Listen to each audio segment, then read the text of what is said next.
We're going to make a Southern delicacy, but it's nothing like what you would expect.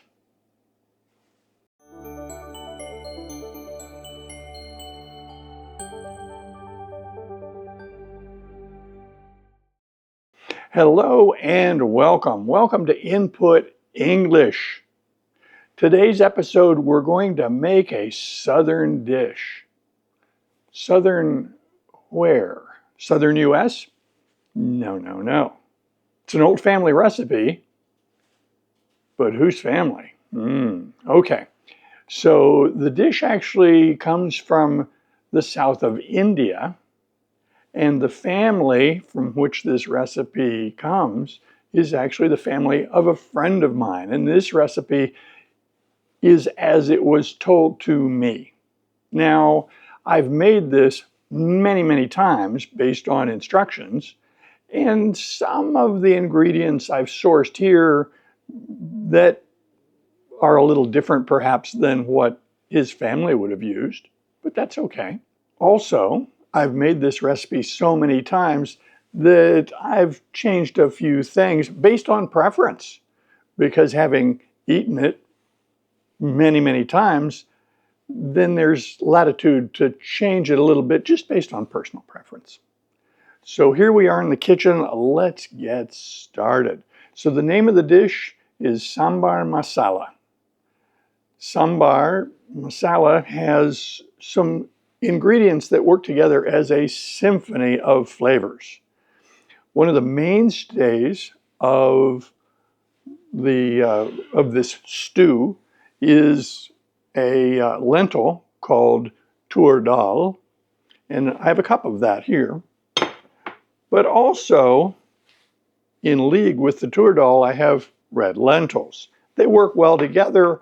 The red lentils produce more of a sauce, and the tur dal produces a little more texture. These are not going to be the only beans in this, because I'm going to add garbanzo beans as well.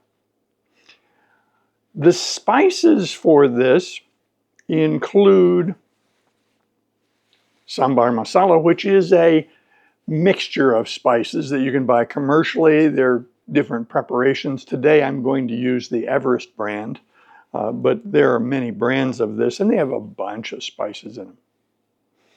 The vegetables in this dish are pretty flexible. It has a lot to do with what you have in the refrigerator and what you like. So a lot of these recipes include cauliflower. What I've done in anticipation of this recipe is I took a head of cauliflower that we had in the refrigerator, and I found the small pieces of it that will go well in this. I'd like to have pieces that when they come up in the dish are easy to deal with and not have to be cut or broken up. This is an eggplant. It plays well in this recipe. Potato, onion, of course. I have some garlic, which we're going to do the usual thing. We're going to mince that up and prepare it in the hot pan to release the flavors. These are okra, and I grew up eating okra. These are not only used in this recipe, but they're used in a lot of recipes in the deep south of the United States. So okra is an old friend. So these will be cut up. The usual spices that go with this, this is a mild chili powder, a Kashmiri chili powder. Anytime I start one of these dishes, I'm going to start with a little light oil in the pan, and once it gets up to temperature, I'm going to add some cumin seeds and cook them until they dance in the oil and turn a little darker and release their flavor. It's a great way to start a dish like that. On top of that, we will put the chopped onion once it's chopped, and that will saute until the onion is translucent. That higher temperature cooking of onion and garlic, and if it's in the recipe, ginger, that higher temperature releases the flavors into the oil and thus into the dish. It's far better to do that first than to just throw all these things in and cook them at a lower temperature. That it doesn't taste as good if you do that. Once the onion and garlic are prepared, I'm going to add the lentils and some water and start them cooking. Now, I'm going to also cut up the vegetables and prepare them. And the whole recipe is going to take about an hour to prepare. Now, you could speed that up if you want by using a pressure cooker. And if you go online and look this recipe up online, you'll find a lot of people who use a pressure cooker. I don't. These are lentils and split peas. They don't take forever to cook. So I have done this in a pressure cooker, and I wasn't impressed with the texture. Perhaps I overcooked it, but the texture I got when I pressure cooked the tur dal and the lentils was too mushy. It was not what I wanted. And of course, turmeric. Now, anytime you say turmeric in a recipe, say black pepper, because they go together. Why? Well, turmeric has an antioxidant in it that we want. It's a powerful antioxidant called curcumin. It's best to get it from food, that is from the turmeric itself. Now you can get turmeric fresh or dry powder. The difference is pretty straightforward. The dry powder has a stronger flavor, and the fresh turmeric has a very mild flavor. They both have the antioxidant value.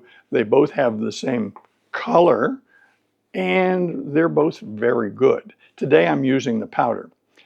The curcumin, the antioxidant in the turmeric, is absorbed into humans, but it's absorbed many, many times greater if it is in the presence of black powder. So there's a chemical in the black powder and a chemical in the curcumin, and I think it's pepperine and curcumin, and when they are present together, the absorption of the curcumin is way up, very beneficial. So it's very simple. If you put this into food, you really ought to think about a little black powder to go with it. So I've done some prep work. This is the garlic that has been minced. Here's a red onion. When I'm using onion in a dish, the question is, do I want texture or do I want a sauce? And the red onion works very well if you're trying to make a sauce where the onion sort of disappears into the sauce and you don't have a lot of onion texture left behind. It's also excellent because it has the antioxidants. That red pigment is the antioxidant. And so this is a very good thing to put in this kind of dish. Here I've got the okra I've cut up. This is potato, cauliflower, and this is that Asian eggplant. So these are vegetables that are going to go in this stew. There's no right or wrong here. I'm also going to put some carrot in, but you can see my cutting board is pretty full. So once I get the onions and the garlic onto saute, that'll make some room for the next phase, which will be to cut up a carrot to go in this little medley of vegetables. So the next step is to start the fire and start sauteing the aromatics. I've heated up the oil, and now it's time to put the cumin seeds in. I can't really tell you how much I put in. I put in hopefully the right amount. Not too much, but could be a half teaspoon, but I've never measured it. The cumin, when you put it in oil that's not hot enough, doesn't do anything.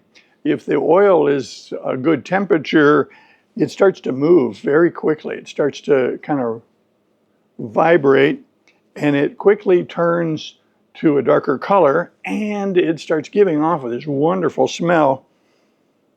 And I must lament the limits of video because you folks cannot smell what's coming out of this pan. It's absolutely exquisite.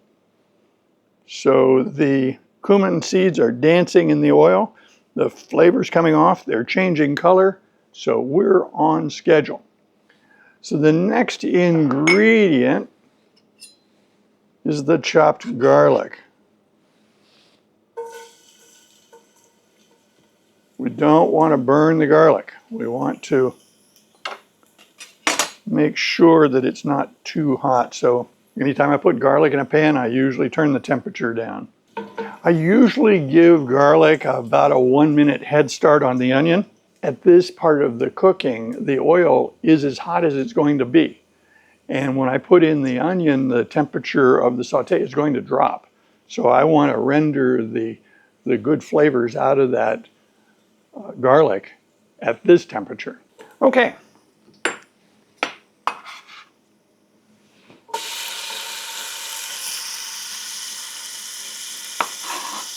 So now I'm cooking down the onions until they are translucent.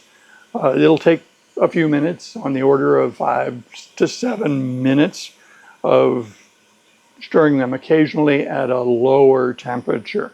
Once the onions are done, I'm going to add the spices. Again, the same idea. Try to release the flavor of the spices into this mixture at this higher temperature before we add the liquids and the lentils, which are going to dramatically lower the temperature. I'm trying to release flavors from these aromatics. So the onions have rendered, so now I have these spices. The amount of spice you put into this dish is your choice.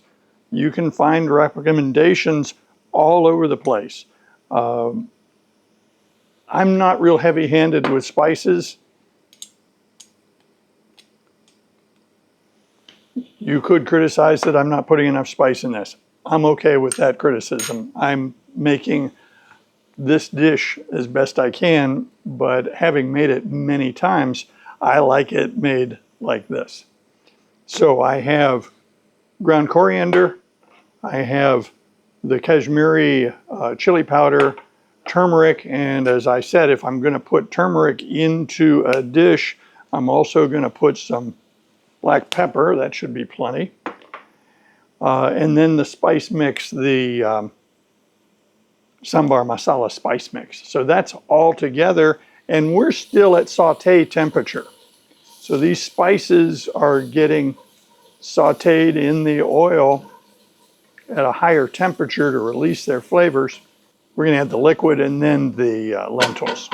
So now that the spices have been sauteed in with the onion and the oil, I'm adding the water, which will be necessary to cook the lentils. Now, the amount of water I add has to be adjusted. So this is just to get it started, and I may need to add more, but I don't want this to come out with too much liquid in it. So I added 2 cups of water, knowing that I'll probably have to add quite a bit more. The lentils have been cooking now for quite some time. They're starting to get a little bit tender, and they're not quite done yet, but we have some vegetables to add. As you cook the lentils, you have to add more water. And so I've added water a couple of times as they cook down. And so now we'll add the vegetables to the mix. Get the harder vegetables in first and get them cooking.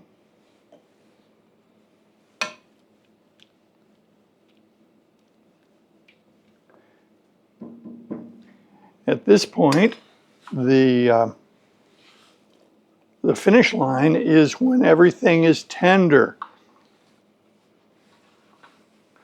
The one spice ingredient that I did not showcase is the tamarind extract. It's basically a syrup, and I keep it in the refrigerator, and that is an important ingredient, which I add toward the end. Now, the recipe calls for tomato. I don't have fresh tomato, but I do have a half a can of diced tomatoes, and they're going to be fine. Ideally, I would have fresh tomato, but I don't have fresh tomato, so we adjust.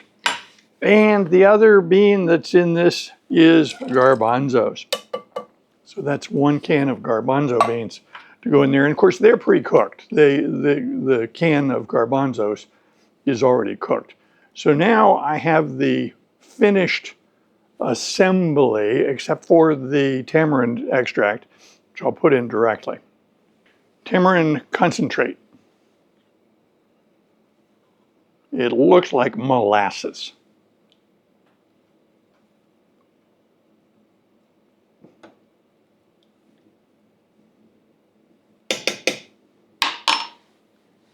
So now the mixture of the ingredients is complete.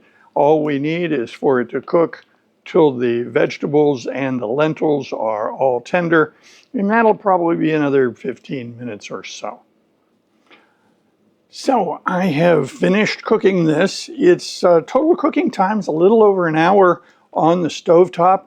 Like we discussed, you could do it quicker in an Instant Pot, a pressure cooker, but today I did it on the stovetop. It's no big deal. It's now done. I've tasted it. It needs nothing. So the vegetables are done. The lentils are tender.